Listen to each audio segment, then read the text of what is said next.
had enough of you miniature Dorklon scum. Take that, and that, and that. No. Oh, God almighty. Oh, no, what?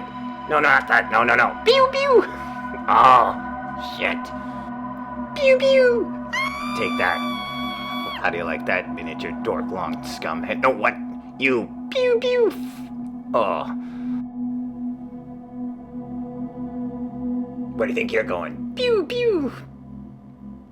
What? Oh, pew, pew. Oh, God. Oh. I totally need to get back to the miniature dork universe where I belong. Hi, welcome back to Miniature Dork Universe. I've decided to do a short video on my groundwork, sort of ingredients, and a little bit of the procedure, how I put it down on the base. Just because it's easier just to have it in one video than in every single video tutorial I do if I'm painting and basing some soldiers. I'll just put a link to this in the comments below, wherever it's relevant, and then you'll find yourself here. So let's get on with it. This stuff is called Celluclay, and it's a paper mache product. I just put a pinch in this medicine cup. I'm only going to mix a little amount, just for the sake of showing you the demonstration. I have some things ready to base here, so I'm just going to make enough for two. I usually put it in a Tamiya bottle, but right now my Tamiya bottle that I use for this is filled with stuff that's a different color than what I'm going to use here. So I don't have the bag that this came in anymore. You've probably heard, maybe you've heard me talk about this in previous videos. This is the stuff I've had since, I'm pretty sure I bought this in 1991, and I still have it all these years later, and it's about halfway through. And it's not a very large bag that it comes in either. It's just very compacted in the bag. So yeah, it's very useful stuff. So I start with this, and then we will get some sand. This is beach sand that I got off a beach in southwestern Ontario on Lake Huron. Nice sand. So it can be any sand. Beach sand, though, depending on the scale, right? This is a pretty small scale, so this beach sand is going to still look pretty coarse in 15 millimeter scale. That's something useful to have around. Have a spoon. I have a crappy old granny spoon just for this. And, you know, for a small amount like what I'm making,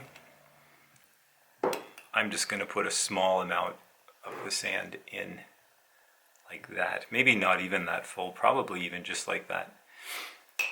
Because this Celluclay has a texture, and you're putting it fairly thin, so you don't need tons of this stuff to give it a sandy look, obviously. But if you scaled up the amount you're making for a project, you might want to add more. But there's no real recipe that I'm using here with regards to the sand. I put in what I think will look nice. The next thing that I have for my groundwork is, this is Woodland Scenic's Railroad Ballast. And I got two different colors. I got a lighter brown and a darker brown, and then just mixed them together. And they're a bit heavier, a bit more coarse. So even fewer of these into our mix. About like that. And so what happens with this sand, when it's mixed in, I actually put the paint that I use for the base on my figures. Or is that a good way to explain it? Say I'm going to use this as my base color. This is a cheapy craft acrylic. I use this for all my terrain paints because you get a lot of it for cheap.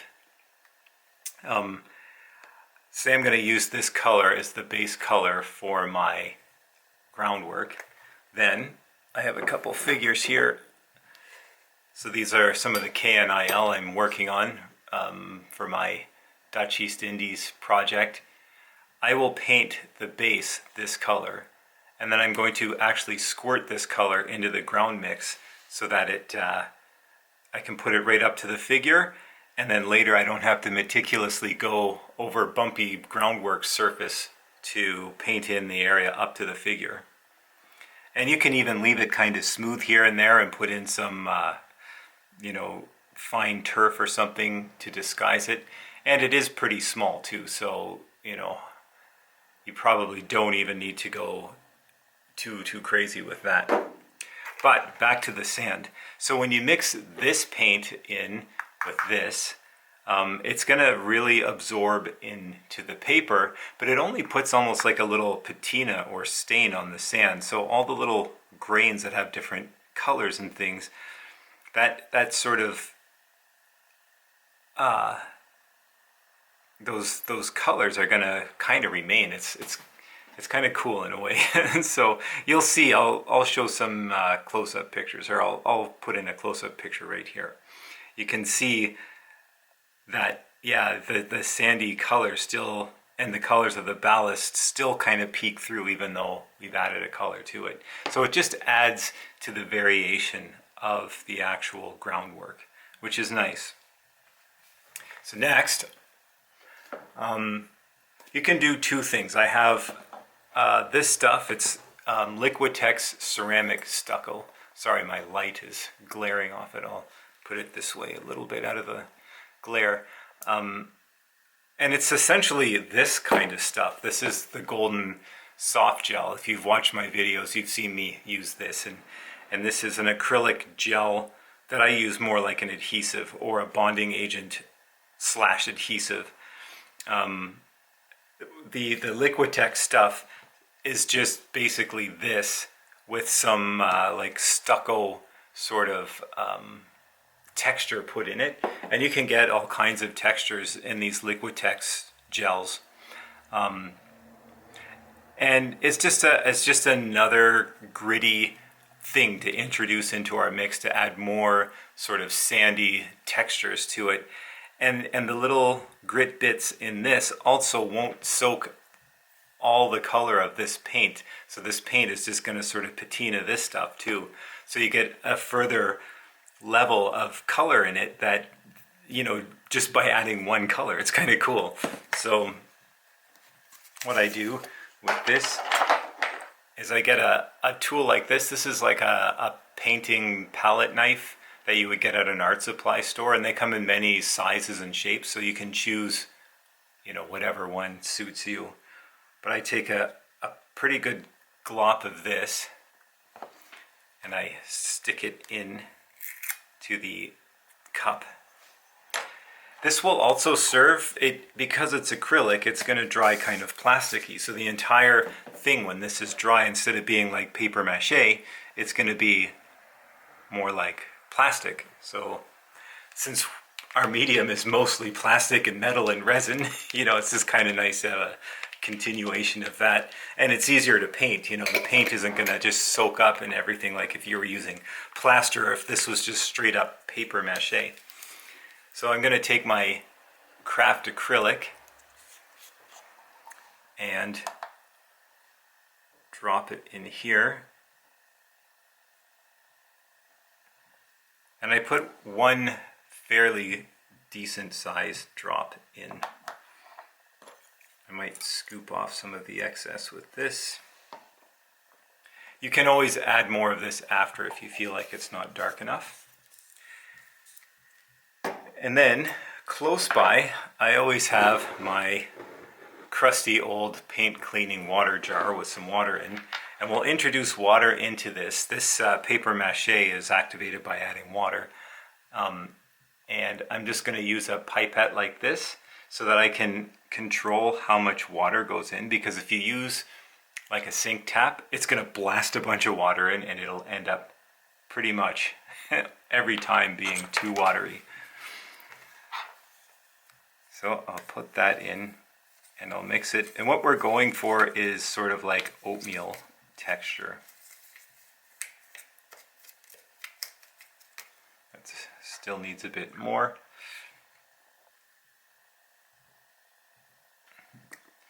Some of the ceramic stucco stuff is up here, so I'm going to make sure that all gets mixed in.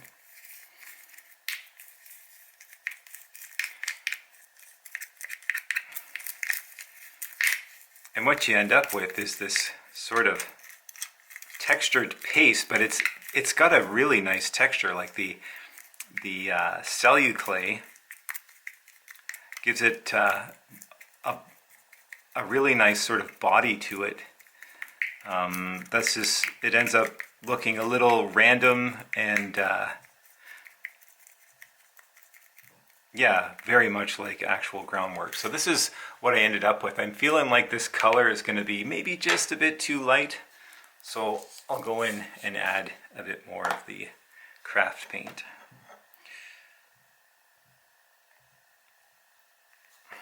The other good thing about these craft paints is they have a fairly large selection of colors and lots of browns and tans and grays that you can use for you know, doing your terrain.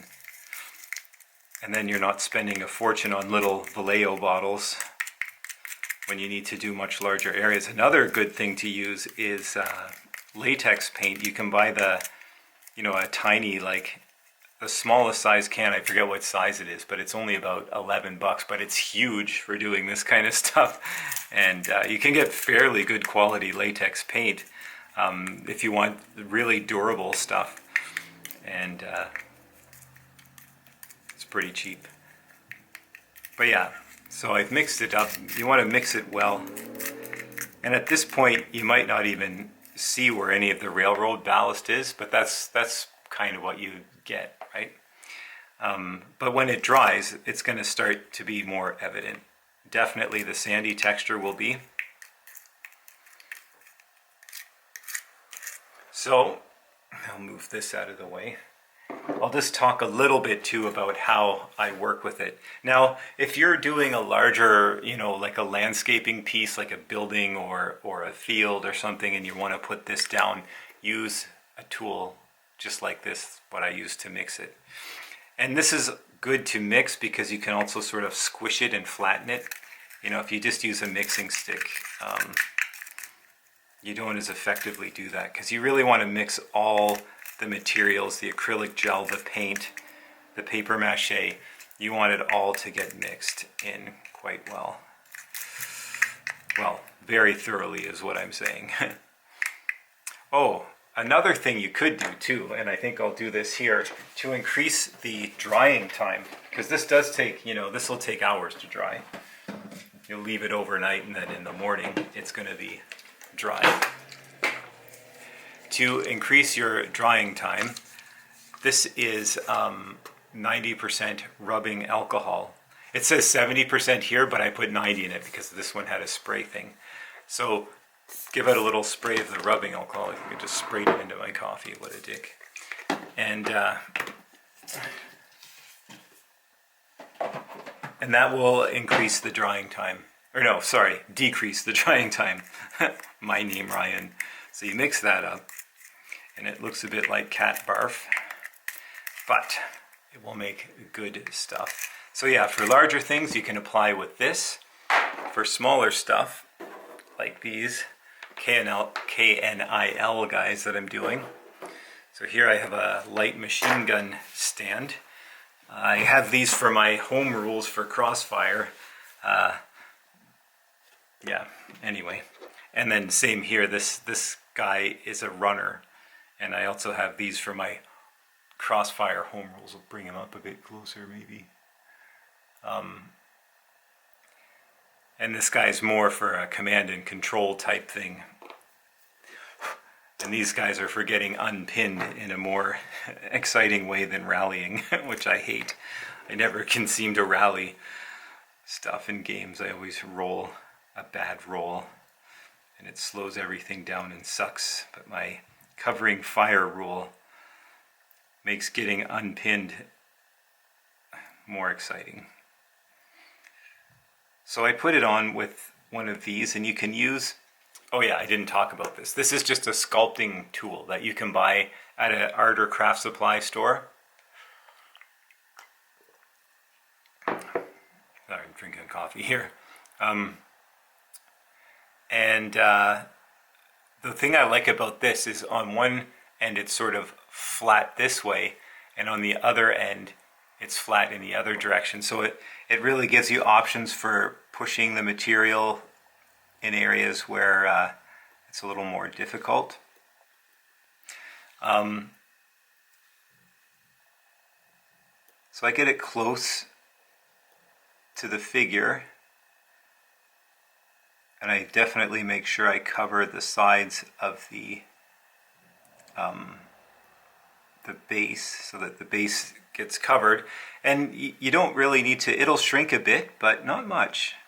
So when you cover the base, you're pretty good, and you're not going to get like this, you know, very distinctive line where the base is once it's dry.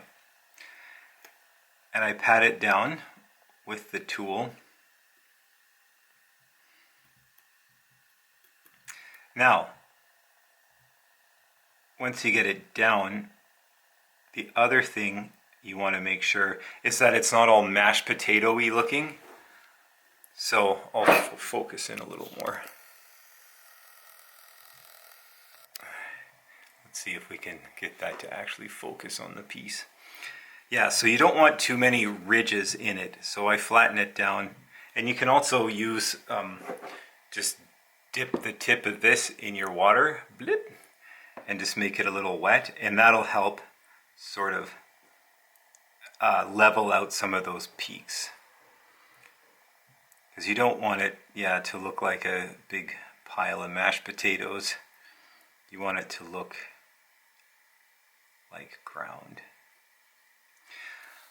I'm going to go and do the rest of this, and then I'll show you another thing you can do to easily, if you're going to stick like items to the base. Like I'm going to give this guy a box that looks like the ammo that comes with the Lewis gun. So I'll show you an easy way that you can stick these things down to the groundwork too. I put all the base work down and sort of smoothed it out the way I showed you with water to get it, you know, not too many peaks, but left enough so that it looks convincing as groundwork. Now I'm going to go in with this crappy brush, just water it, and anywhere where, you know, here's where my labels are going to go, so I'll just clean off any of the sand that might have got on there. You can see a bit of a white film, but that's just from the acrylic in there. But also with the wet brush, I'm going to use it to transition the stuff coming closer to the figures, and that's just going to round out the edge so that it's a nice smooth transition.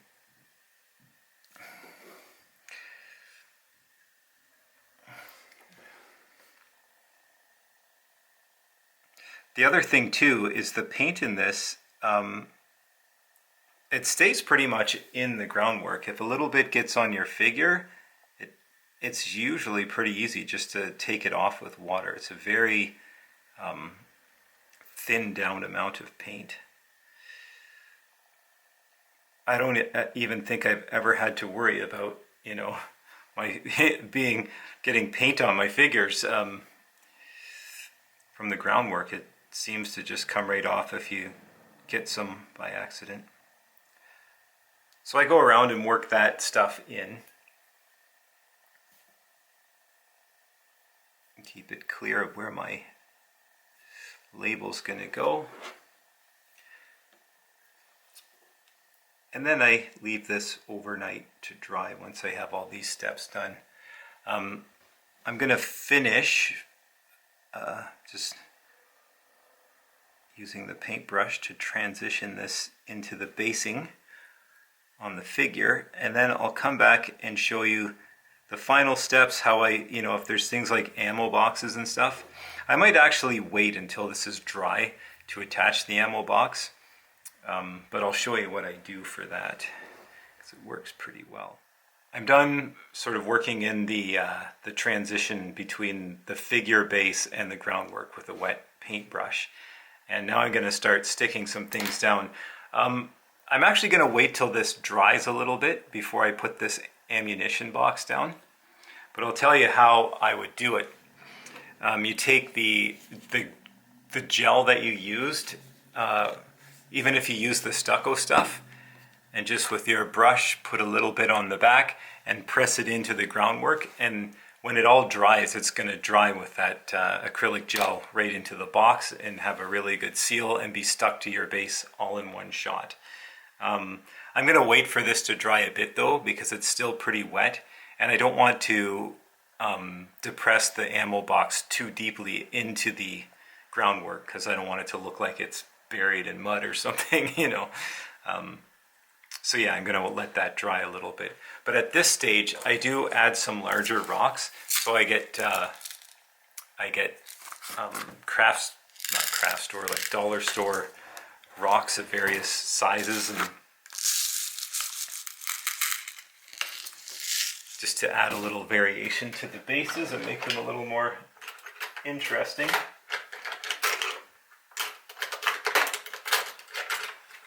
I pour them into the lids, and then very selectively I'll put some in, like this guy's maybe got a rock that he's using as cover.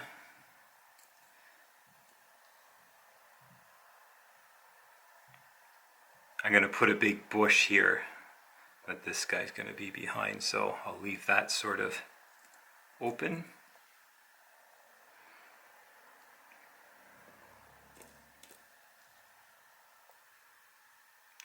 And I press it into the groundwork. The acrylic gel will stick it a bit, but I usually go back after and use like watered down PVA or watered down acrylic gel and just paint it over top and let that stick in. And that'll adhere that pretty well. I'm going to turn this rock around though, so that I'm keeping the pointing edge away from where it might get handled and just get ripped off. Things to consider when you're doing things like this, how it's going to be handled.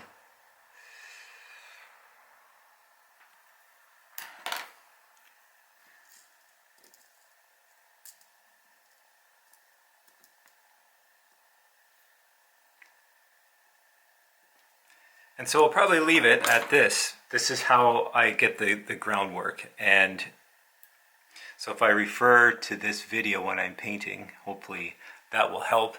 And I mean, that's just my mix. You could do many variations of the same sort of method, but it gives you a nice paste. It's relatively cheap, you know. The Celluclay lasts forever. You buy Celluclay, I got that at a store called White Rose way back, and it was a store that was kind of like Michael's. But I also think art supply stores that sell, well, just any kind of art or craft gear, you know, like Desserts, or I'm not sure what you would have in the United States or the UK or other parts of the world, but yeah, any general sort of art supply store should have stuff like Celluclay.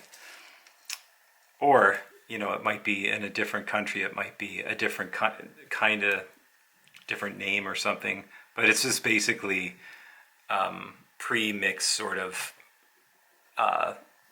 paper mache that you just add water to.